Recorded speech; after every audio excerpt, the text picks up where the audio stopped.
sus 7 años, el mundo de Sofía se reducía a las 4 paredes de un modesto apartamento de 2 habitaciones, compartido con su madre, Lucía. Para ella, ese pequeño espacio era un universo inmenso y lleno de aventuras. El pasillo, por ejemplo, no era simplemente un pasillo, era un cañón misterioso que guardaba secretos.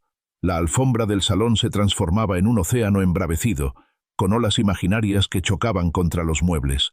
Y su cama, su cama era una fortaleza inexpugnable, el último bastión contra los peligros de la noche. Dale like, suscríbete y comparte. Comencemos.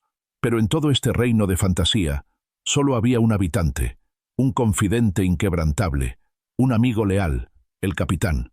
El capitán era un oso de peluche que había librado muchas batallas.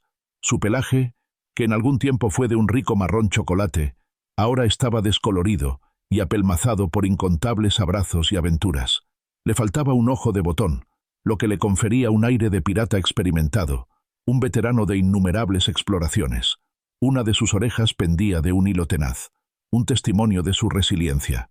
Para cualquier otra persona, el capitán sería un simple juguete desgastado, listo para ser desechado. Pero para Sofía, él era su tesoro más preciado, el único que poseía en su humilde reino. Su madre, Lucía, trabajaba incansablemente, doblando turnos en una cafetería, y el dinero apenas alcanzaba para cubrir lo esencial: comida en la mesa, un techo sobre sus cabezas y los gastos más básicos. Los juguetes nuevos eran un lujo tan inalcanzable como las estrellas titilantes que Sofía observaba cada noche desde su ventana, brillando en la inmensidad del cielo. La soledad era una sombra silenciosa que se cernía sobre la vida de Sofía. Aunque amaba a su madre con todo su corazón, las largas horas de ausencia de Lucía dejaban un vacío profundo que solo la fiel compañía del capitán podía llenar. Juntos, Sofía y el capitán enfrentaban dragones invisibles que acechaban en las esquinas de su habitación. Navegaban por mares de sábanas, desafiando tormentas imaginarias. Compartían secretos susurrados en la quietud de la noche, confesiones íntimas que solo el capitán conocía. Él era el único que sabía de su miedo a la oscuridad, un temor que la atenazaba cuando las sombras se alargaban, y de su más grande sueño, tener un perro algún día, un compañero peludo que corriera a su lado. El capitán era el guardián de su pequeño y frágil mundo, el confidente de sus ilusiones más profundas.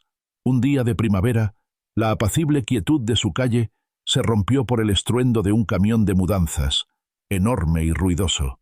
Se detuvo frente a la casa al final de la calle, una vivienda que había permanecido vacía durante meses, sumida en el silencio, y que ahora, de repente, lucía una capa de pintura fresca y un jardín impecablemente cuidado, como si la vida hubiera florecido de la noche a la mañana. Sofía observó la escena desde su ventana, con el capitán apoyado en el alféizar, testigo mudo del nuevo capítulo que se abría en su vecindario. Vio cómo una familia descargaba cajas y muebles que parecían sacados directamente de las páginas de una revista de decoración, todo tan perfecto, tan brillante. Y entonces la vio, una niña de su misma edad, con una cabellera rubia y rizada atada en una coleta alta, bajó de un coche reluciente, pulcro y sin una mota de polvo. Llevaba un vestido rosa con volantes, tan inmaculado que parecía inmune a la suciedad, a las manchas de barro que Sofía conocía tan bien. Su nombre, como Sofía descubriría más tarde, era Elena Castillo. A partir de ese día, Sofía se convirtió en una observadora silenciosa, una sombra invisible en el borde de un mundo al que no pertenecía. Veía a Elena en su vasto jardín, un paraíso de césped verde esmeralda y flores de colores vibrantes que parecían sacadas de un cuadro. Estaba rodeada de juguetes que Sofía solo había visto en los anuncios de televisión, esos anuncios brillantes que prometían mundos de diversión inalcanzable. Una casa de muñecas de 3 pisos, tan grande que parecía una mansión en miniatura. Una bicicleta con cintas brillantes en el manillar que danzaban con el viento. Un tobogán de plástico de colores vivos que invitaba a la alegría. Pero curiosamente, Elena nunca jugaba con ellos. Pasaba horas sentada en el columpio, moviéndose con una lentitud melancólica, un vaivén suave y triste que no reflejaba la alegría que el juego debería inspirar. O simplemente deambulaba por el jardín, con la mirada perdida en algún punto lejano, como si buscara algo que no encontraba. Siempre estaba sola, y una nube de tristeza parecía seguirla a todas partes, empañando el brillo de sus juguetes nuevos. Sofía sentía una extraña conexión con la niña del vestido rosa. A pesar de la abundancia que la rodeaba, de todos esos juguetes que Sofía anhelaba, veía en los ojos de Elena la misma sombra de soledad que a veces sentía en su propio corazón, una punzada familiar de aislamiento. Le desconcertaba profundamente. ¿Cómo podía alguien tenerlo todo, cada juguete imaginable, y aún así parecer tan infeliz, tan desamparada? Una tarde, el sol poniente teñía el cielo de tonos naranjas y púrpuras, pintando un cuadro majestuoso. Sofía estaba en su pequeño patio trasero, un pedazo de tierra modesto con algunas macetas agrietadas que apenas contenían vida, contándole al capitán una nueva aventura, un cuento de valientes caballeros y princesas en apuros. Levantó la vista hacia la casa de Elena y la vio acurrucada detrás de un gran rosal, sus pequeños hombros agitándose con un ritmo inconfundible. Estaba llorando. No eran lágrimas de un capricho infantil o una rabieta momentánea. Eran sollozos silenciosos y desconsolados que partieron el corazón de Sofía en 1000 pedazos. El instinto la impulsó a correr hacia ella, a decirle algo, cualquier cosa que pudiera aliviar su dolor, pero se detuvo abruptamente junto a la vieja valla de madera que separaba sus mundos, una barrera visible entre sus realidades. ¿Qué podía decirle ella, una niña con un solo juguete gastado, a una niña que, aparentemente, lo tenía todo? El peso de la disparidad la paralizó. Regresó corriendo a su habitación, con el corazón latiéndole con una fuerza desbocada en el pecho. Se sentó en su cama y apretó al capitán contra sí misma, buscando consuelo en su familiar presencia. El peluche olía a ella, a sus propias lágrimas, a sus sueños más secretos. Era una parte de su alma, una extensión de su ser. Dale like, suscríbete y comparte. Su madre, Lucía, siempre le decía una frase que resonaba en su mente en momentos como este. Sofía, la bondad es la única riqueza que crece cuando la compartes. Esas palabras ahora cobraban un nuevo significado, una urgencia. Miró al capitán, a su único ojo de botón, y le confió su plan en un susurro apenas audible, como un secreto sagrado. Ella te necesita más que yo ahora, capitán. Tienes una nueva misión. Lo abrazó una última vez, con una fuerza que le dolió en el pecho, una mezcla de sacrificio y amor, y depositó un beso tierno en su nariz de hilo, una despedida. Con una determinación que superaba su miedo, Sofía salió de nuevo al patio. Con el corazón en un puño, latiendo como un tambor de guerra en su pecho, se acercó a la valla. «Hola», dijo en una voz apenas audible, un murmullo que apenas rompió el silencio. Elena levantó la vista, sorprendida, sus ojos azules enrojecidos e hinchados por las lágrimas. Se secó el rastro de la pena con el dorso de la mano, dejando una mancha de tierra en su mejilla pálida. Sofía no sabía qué más decir. Las palabras parecían inútiles, incapaces de expresar la profundidad de su sentir. Así que, en lugar de hablar, actuó. Buscó un hueco en la parte inferior de la valla, una pequeña abertura entre las tablas, y con manos temblorosas empujó al capitán a través de él. «Para ti», susurró.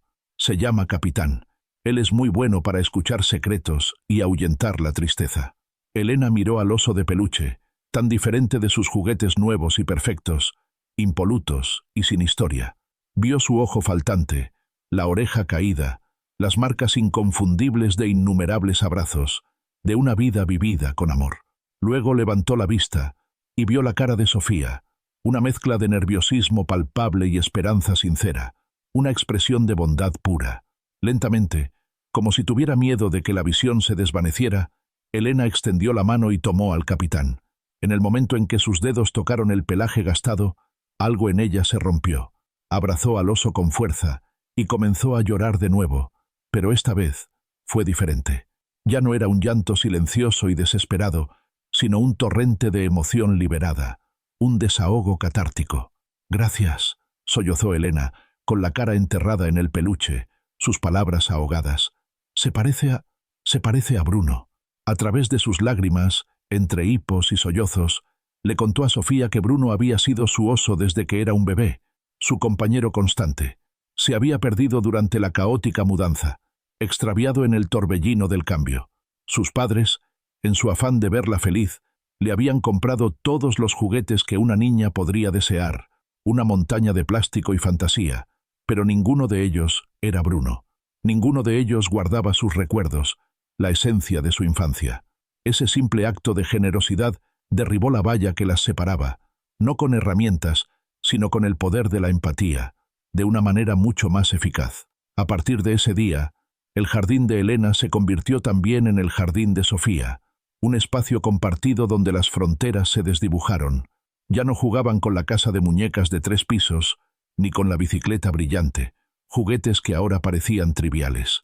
En cambio, creaban reinos enteros para el capitán, que ahora, con un nuevo propósito, a veces también respondía al nombre de Bruno, honrando así la memoria del amigo perdido. Los padres de Elena, al ser testigos de la increíble transformación de su hija, de la luz que había regresado a sus ojos, buscaron a la madre de Sofía. La gratitud inicial se transformó en una cálida amistad entre las dos mujeres, Lucía y la madre de Elena, Carmen. Los mundos que antes parecían tan distantes, tan inconexos, ahora se entrelazaban con risas compartidas y tazas de café humeantes, con confidencias y apoyo mutuo. Sofía y Elena se volvieron inseparables, dos mitades de un todo, completándose mutuamente. Sofía aportaba su imaginación sin límites, sus historias y aventuras, y Elena, su amor por los libros, leyendo historias de mundos lejanos, de caballeros y dragones, mientras el capitán Bruno escuchaba atentamente, sentado como un sabio anciano entre ellas, testigo silencioso de su creciente amistad. Fue la promesa tácita de una amistad que duraría para siempre. Dale like, suscríbete y comparte. Hasta la próxima.